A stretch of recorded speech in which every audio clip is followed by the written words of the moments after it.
Hoy nos encontramos aquí en territorio Mar Menor, concretamente en el Club Náutico de Lopagán, concretamente en el restaurante La Valeta, que nos ha cedido este espacio maravilloso para ver este fondo divino que es el puerto deportivo de Lopagán.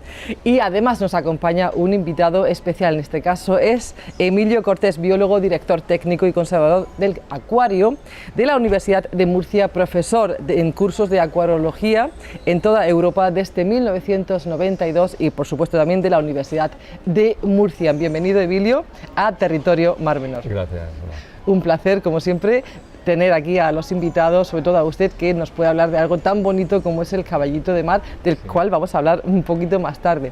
Pero sobre todo de algo importante, un proyecto importante que, bueno, pues está empezando a caminar, como es ese proyecto del Banco de Especies del Mar Menor. Sí, bueno, es un proyecto que surgió hace un par de años, más que nada por la necesidad que vimos. Nosotros trabajamos en conservación en el acuario de la universidad, ¿no? Y llevamos tiempo trabajando con caballitos de mar de aquí del Mar Menor, con la población de aquí, ¿no? Y debido al proceso de eutrofización que ha tenido lugar en la laguna desde 2016, pues vimos que las cosas se ponían un poco mal, ¿no?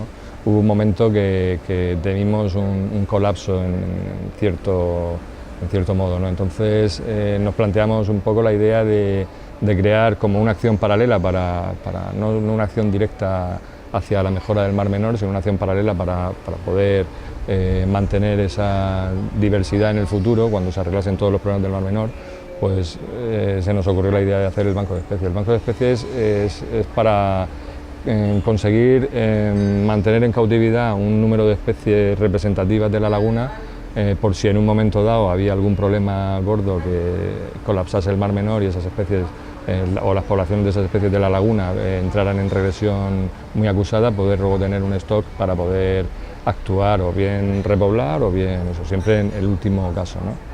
Y por supuesto pues obtener un montón de conocimientos, que es lo que realmente importa, sobre esas especies, teniéndolas en el laboratorio y trabajando con ellas, ¿no? Hace ya 10 años que comenzaba a circular este acuario de la Universidad de Murcia en cuanto a lograr eso, por primera vez ese ciclo de reproducción en cautividad del caballito del mar, ¿no? El Hippocampus cutulatus. Sí, bueno, en 2008 conseguimos reproducirlo, fue la primera vez que se reprodujo esa especie y la población del Mar Menor, y la verdad es que para nosotros fue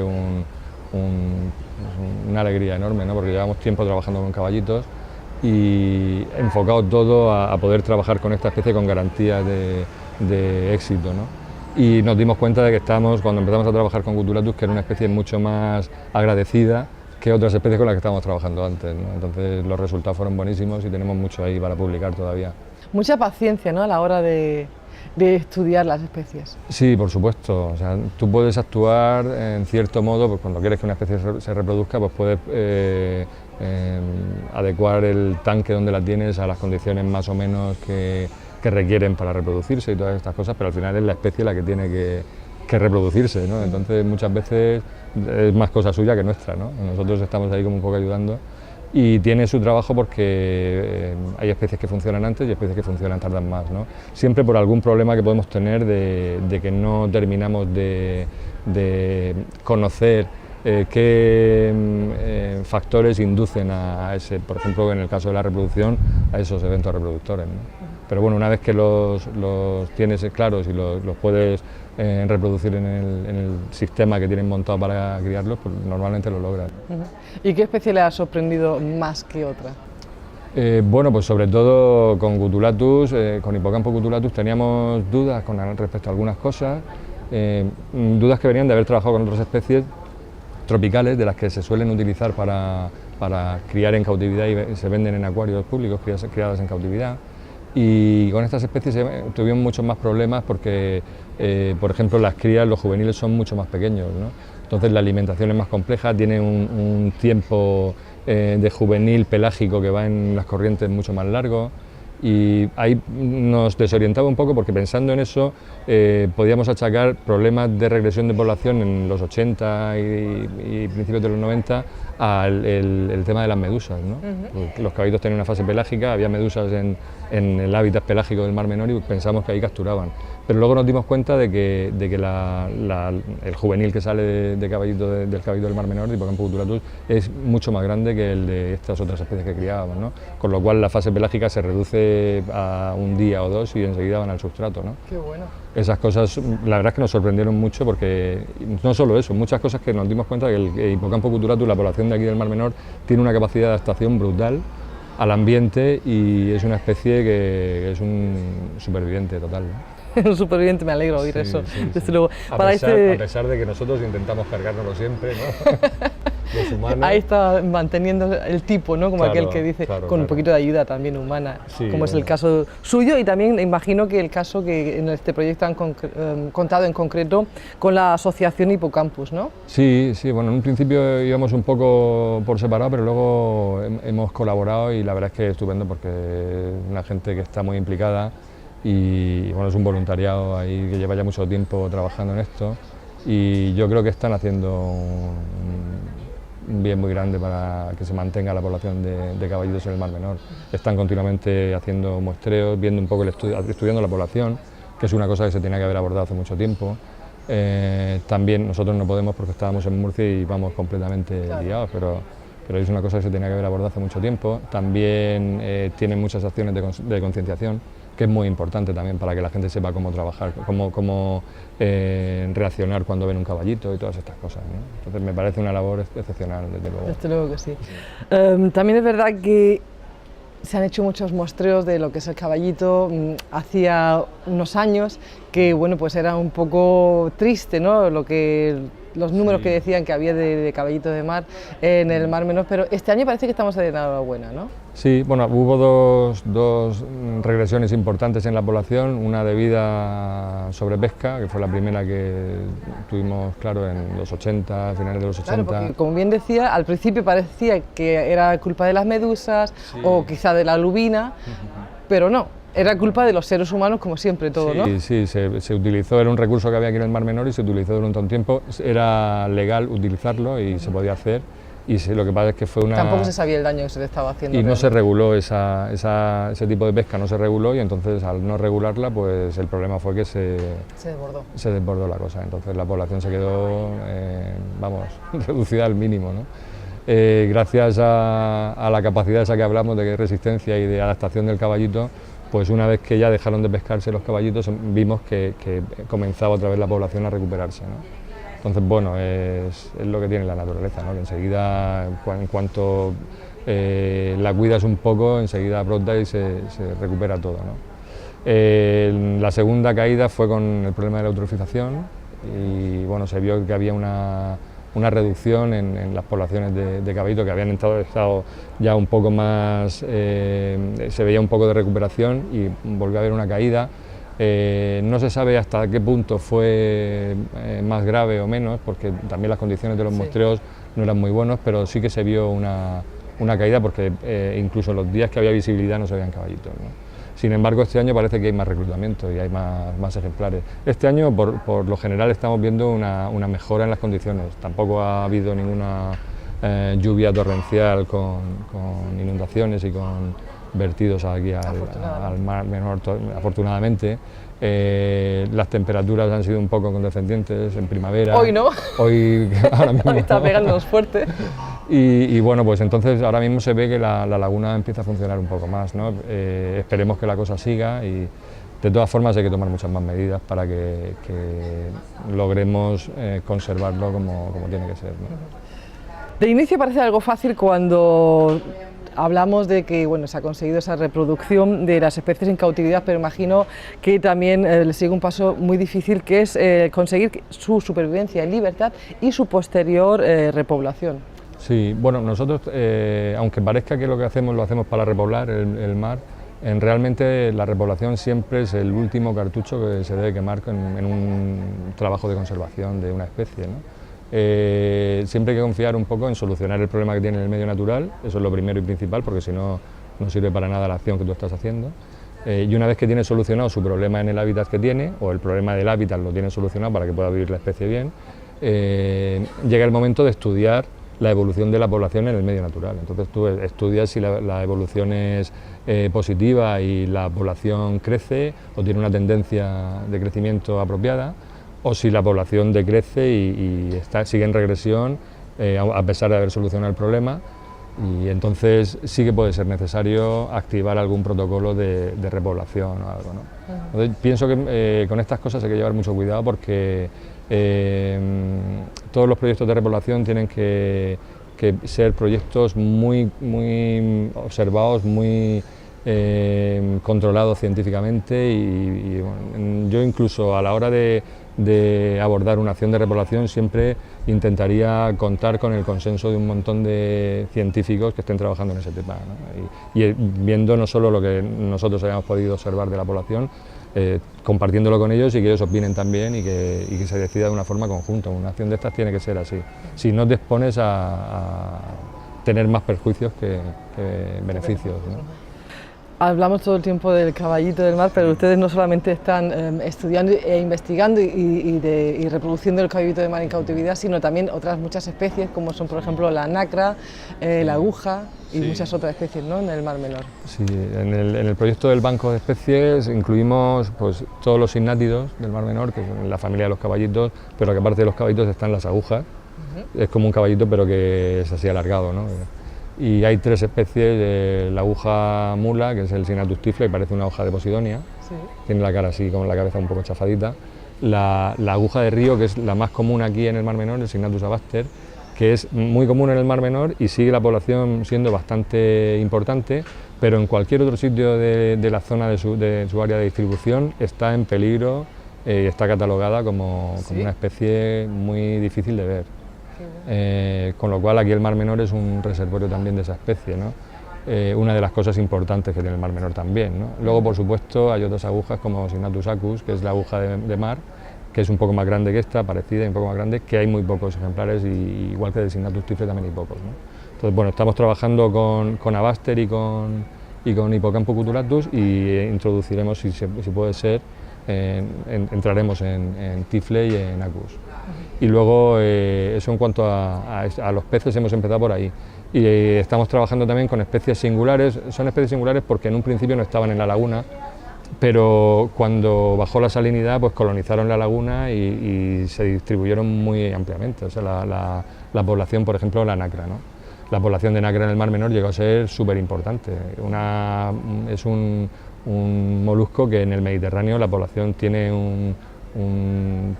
una relativamente grande distribución, está por todo el Mediterráneo, pero las poblaciones son más bien pequeñas, tienen densidades un poco bajas, ¿no? En el Mar Menor la densidad era mucho más alta que en el Mediterráneo. Ahora mismo es una especie con la que empezamos a trabajar ya y a observar hace tiempo y hacer estudios de cómo se distribuía por el Mar Menor, pero que actualmente está en un grave proceso de regresión en el Mediterráneo. En el Mediterráneo, sí, no en el Mar Menor. Bueno, el Mar Menor también ha tenido impacto, pero no el mismo impacto debido a las mismas causas que en el Mediterráneo.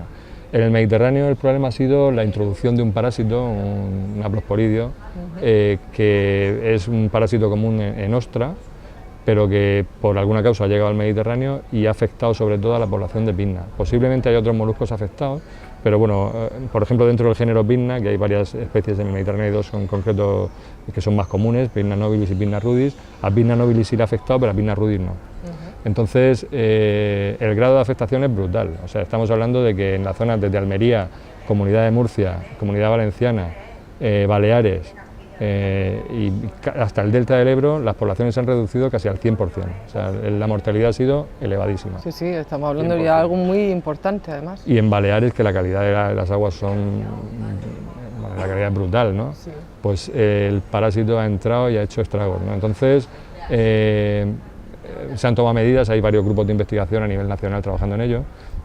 Y bueno, nosotros estamos trabajando aquí en el Mar Menor con esta población de aquí. Hemos visto que no está afectada por el parásito, por lo menos las muestras que se tomaron hace un año, la población de nacra no está afectada por el parásito, pero sí le afectó el proceso de eutrofización en cierto modo, ¿no? Entonces murieron muchas ejemplares, sobre todo ejemplares de gran tamaño. Estamos hablando de un molusco que es el mejillón gigante de aquí del Mediterráneo, que llega a alcanzar 1,5 metros. ¿Sí? Muy grande, es enorme, sí. Madre mía, qué barbaridad. Sí, No aquí había visto una cosa así en mi vida. en el Mar Menor se solían ver de, pues a lo mejor 60 centímetros, 70, algunas, ¿no? Ahora mismo las que quedan son de un grupo de edad un poco más reducido, están en 25, 30 centímetros, 30 y pico, y esperemos que queden más de tallas mayores, ¿no?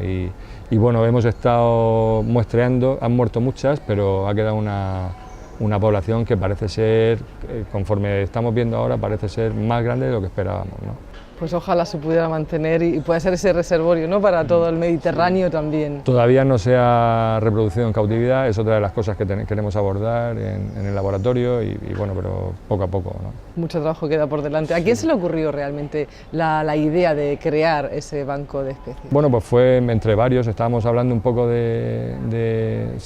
nosotros siempre estamos enfocados un poco a la conservación de especies, ¿no? Entonces, ya hicimos un proyecto live trataba en este caso era sobre el fartet, ¿no?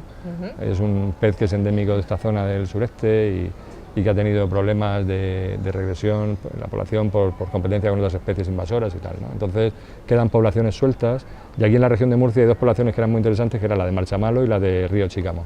Entonces, un proyecto live que se hizo para estudiar esas poblaciones y una de las acciones que también se emprendía en el proyecto, que la llevábamos nosotros, era la de la cría en cautividad y hacer un centro de cría para esta especie y para mantener las dos poblaciones completamente separadas y un stock en cautividad por si hay cualquier problema en un momento dado en el medio natural, poder abordar ese problema y resolverlo, ¿no? Entonces, bueno, pues ya llevamos esa experiencia y llevamos un poco nuestro trabajo un poco enfocado a eso. También trabajamos con tiburones y con corales ahí en el acuario y con cosas, ¿no? Entonces, bueno, pues siempre orientado a conservación. Y una de las cosas que veíamos que se nos echaba el tiempo encima es que la laguna estaba al borde del colapso. Hubo un momento que nosotros medíamos oxígeno en el agua y decíamos, esto es que le queda muy poco a la cosa. ¿Y ahora cómo ve el Mar Menor? La verdad es que los muestreos que estamos haciendo ahora yo lo veo mucho más recuperado que el año pasado, por supuesto. Es lo que te decía antes, que también las condiciones este año han sido favorables. Sí, las meteorológicas de momento están siendo buenas también. También se han tomado algunas medidas y se han reducido los vertidos y todo, ¿no? Tenemos que conseguir llegar al vertido cero. Sí. Y yo creo que con eso pues se pueden solucionar cosas. ¿Se están tomando las medidas adecuadas? ¿Piensa que se están tomando esas medidas adecuadas? Evidentemente siempre se pueden tomar más, pero... Sí, bueno, vamos en el camino, se están tomando las medidas, faltan medidas por tomar, que hay que tomar y que yo creo que se tomarán en un futuro y sobre todo tenemos que tener en cuenta de que pues si queremos tener el Mar Menor en las mismas condiciones que estaba hace unos años, pues hay cosas que hay que solucionar, ¿no? Desde luego. Bueno. En su momento se hablaba de poder tener un acuario de la Universidad de Murcia aquí cerca del Mar Menor. ¿Eso es viable o no es viable? Bueno, se estuvo viendo un tema se quiere hacer un centro de interpretación, que lo veo una cosa bastante útil aquí en orillas del Mar Menor, porque hay mucho veraneante que la verdad es que sería interesante como centro de concienciación, ¿no? También, ¿no? Y una de las cosas que se puede hacer también es parte del banco de especies o incluso el banco de especies tenerlo ahí, ¿no? Sí. Para que la gente pueda ver eso es lo que se está haciendo, en qué se invierten esos fondos, que no tienen que ser muy elevados porque creo que deben estar los fondos que se dirigen al Mar Menor tienen que estar dirigidos a solucionar el problema del Mar Menor principalmente, y esto es una acción paralela que también tiene que tener su ayuda, pero a lo mejor no es tan cuantiosa como otras cosas, otras acciones, ¿no? Pero bueno, es una cosa que se podría hacer, no supone tampoco un gasto grande y el rendimiento a nivel de concienciación es enorme, ¿no? La gente puede ver, hay gente que viene aquí a veranear y no ha visto en su vida un caballito porque no ha llegado en el momento ese que hablábamos, que te metías en el agua y estabas viendo caballitos por todos lados, ¿no? Ese momento era en los años finales de los 70, principios de los 80, y cuando empezó a tener regresión la población hay mucha gente que se quedó sin ver caballitos ya, ¿no? Entonces, que la gente pueda ver caballitos, pueda ver lo que es una nacra, que es súper importante. Ahora mismo tenemos que tener en cuenta que el Mar Menor, con la población que tiene de nacras ahora mismo, puede ser una reserva para recolonizar todo el Mediterráneo con nacras. O sea, es que eso estamos hablando de algo muy importante. Es muy importante, con lo cual hay que intentar preservar esa población de nacra, cueste lo que cueste, ¿no? Estamos hablando de una extinción masiva en el Mediterráneo, ¿no? Entonces, pues todo eso lo puede ver la gente y puede estar más relacionada, porque hay gente que no tiene ni idea de lo que es una nacra. Dice, no, es un mejillón que se hace 1,5 metros, dice. no he visto uno de esos en mi vida y... Cosa que he dicho yo también. Sí. Claro, cuando son pequeños, pues tú ves ahí algo, pero que a lo mejor está camuflado con algas y eso, y no eres capaz de... No, pues sería interesantísimo. Claro, entonces es una cosa que no hace falta tampoco montar acuarios grandes, eso con tanques pequeños en el centro de interpretación se puede. Y sobre todo, lo interesante de este centro de interpretación sería a lo mejor el que asociaciones como Hipocampus hicieran charlas de divulgación sobre concienciación de las especies que están en peligro y este tipo de cosas, ¿no? ¿Cuentan ustedes con el apoyo de la comunidad autónoma y la Dirección General del Mar Menor? Sí, por supuesto. La relación que hemos tenido con ellos pues, ha sido buena. Siempre que hemos hablado y le hemos propuesto cosas, han estado muy abiertos al tema. Evidentemente, lo nuestro, nuestra parte, es un poco más sencilla a lo mejor que todo. El complejo de acciones que hay que hacer en el Mar Menor, y hay unas que se pueden hacer antes, otras después, ¿no?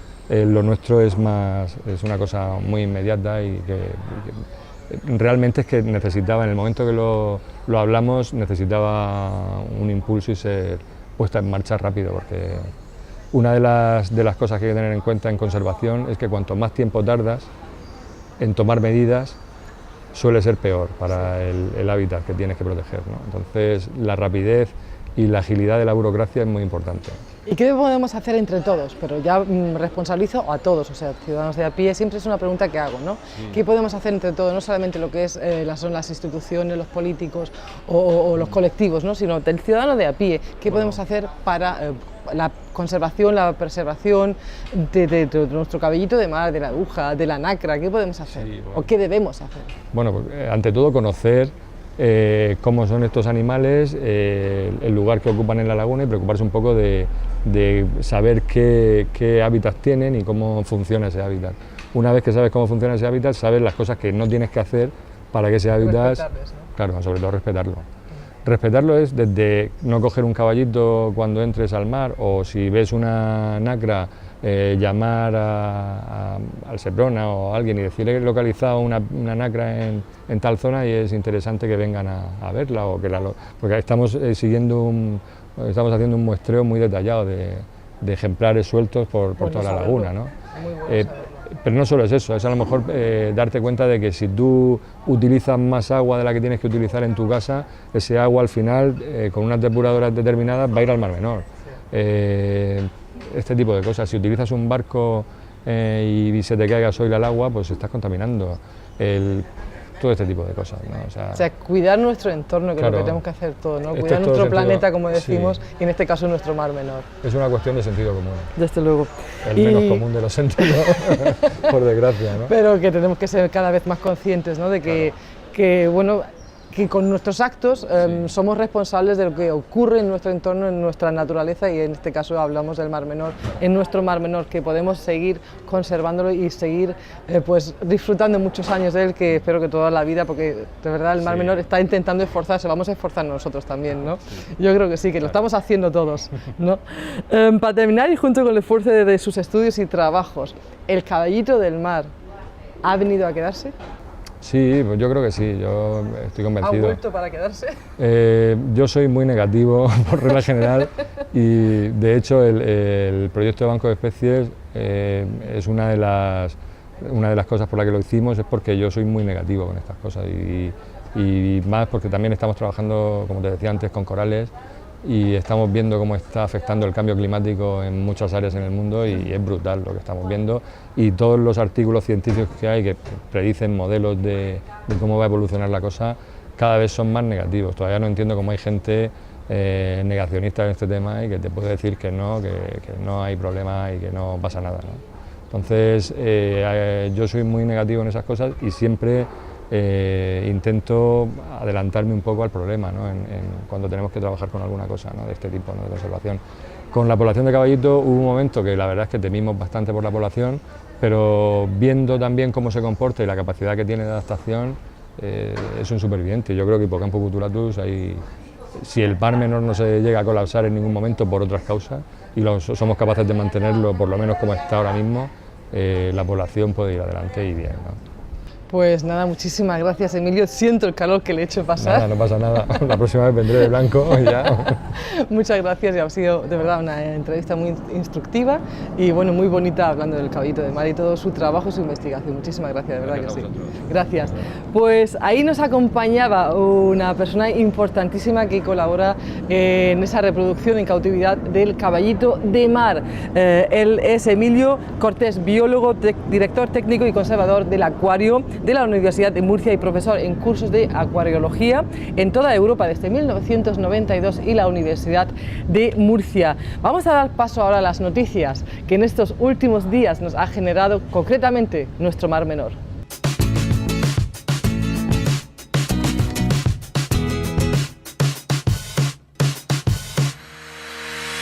Las mejoras en las brigadas de limpieza del Mar Menor permiten retirar en 6 meses el doble de residuos de algas que el año pasado. El mantenimiento de este servicio durante todo el año y el uso de maquinaria ligera hace que a finales de junio se hubiesen retirado ya 2.330 metros cúbicos, evitando el aporte de nutrientes extra al agua. El número de verano de la revista Naturalmente Conectados muestra el valor de la Posidonia oceánica y la batería de castillitos. Medio Ambiente presentó la edición de verano de esta publicación gratuita, que pretende fomentar el conocimiento y la protección de las áreas naturales de la región y que cuenta con un nuevo diseño.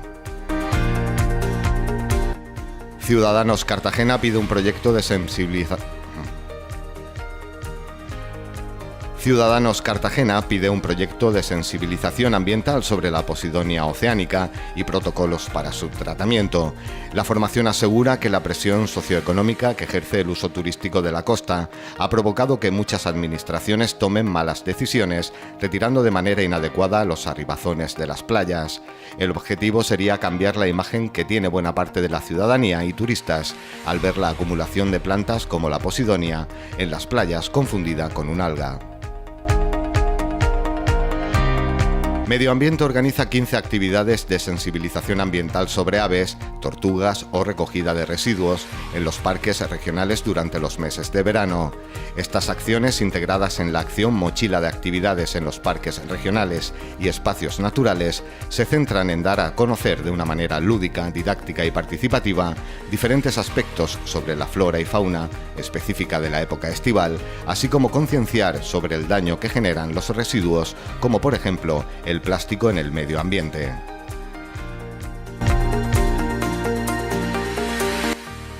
Mar Menor, más cultura de la que imaginas, ofrece este verano 16 talleres y 8 visitas guiadas para los amantes de la gastronomía.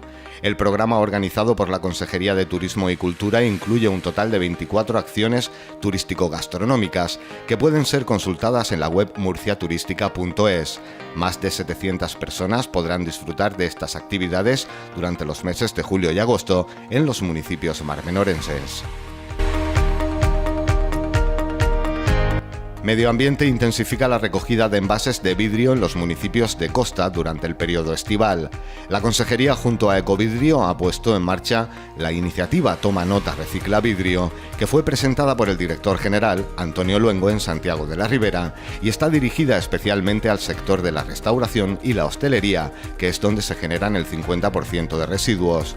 La campaña alcanza a más de 750 bares y restaurantes de los municipios de San Javier, San Pedro del Pinatar, Águilas, Mazarrón, Cartagena y Los Alcázares. San Pedro del Pinatar se suma a la iniciativa Playa sin Humo en Villananitos, Lopagán. El consejero de Salud y la alcaldesa del municipio visitaron la zona en la que se han instalado recursos de señalización que la identifica dentro de esta iniciativa. La campaña se desarrolla bajo el lema "Lo normal es no fumar" y pretende no prohibir, pero sí sensibilizar, promocionar la salud e informar del perjuicio ocasionado al medio ambiente producto del tabaco. Todos los municipios costeros participan con alguna de sus playas en este proyecto que la Consejería de Salud ha puesto en marcha este verano.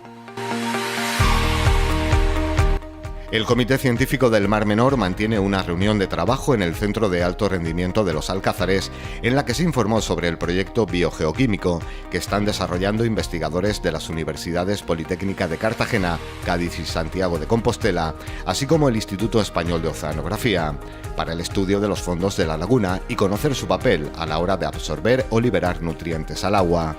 Por otra parte, se expusieron las conclusiones del último informe científico sobre el estado ecológico del Mar Menor, del que se extrae que recupera su capacidad de autorregulación con valores de salinidad y temperatura normales y bajos niveles de nutrientes y clorofila, así como un índice de transparencia superior al del año pasado. Miles de personas disfrutaron a orillas del Mar Menor del buen hacer de la Orquesta de Jóvenes de la Región de Murcia, que ofreció un fantástico concierto en la playa del Pescador de Santiago de la Ribera, así como de la Orquesta Sinfónica de la Región, que deleitó al público asistente en la playa de la Concha de los Alcázares. La Dirección General del Mar Menor y la Consejería de Cultura están detrás de la organización de estos conciertos, que suponen un escenario multidisciplinar y singular en plena orilla para completar la oferta cultural veraniega de los municipios ribereños.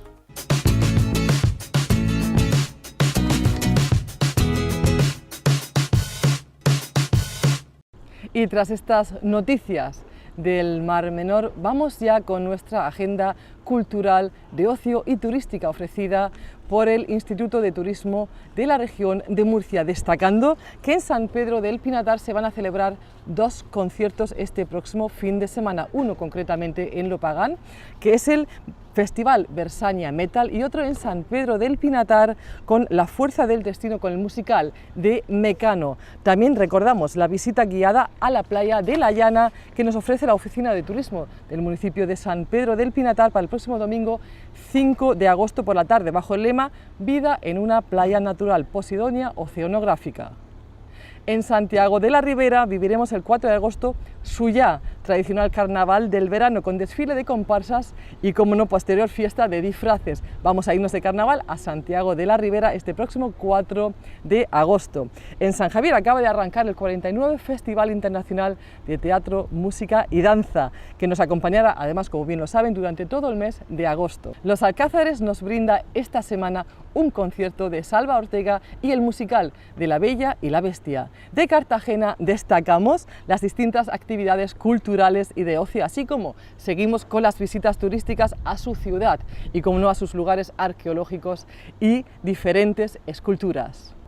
Y ahora os ofrecemos a continuación la agenda que hay para esta semana en la comarca del Mar Menor, como es la agenda Mi Mar Menor, más cultura de la que imaginas.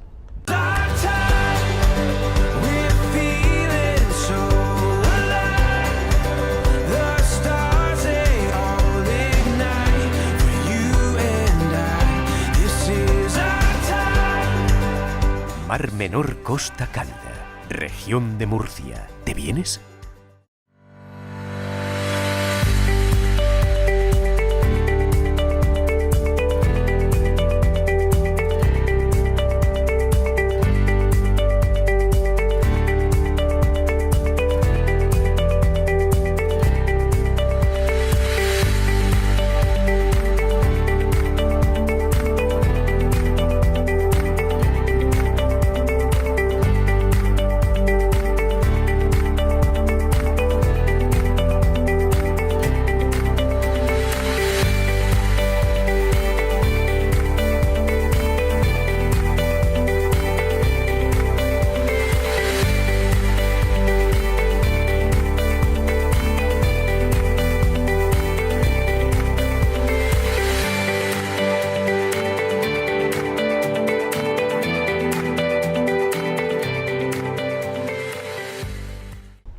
Mi Mar Menor, más cultura de la que imaginas. Esto ha sido Territorio Mar Menor. Nos veremos la próxima semana.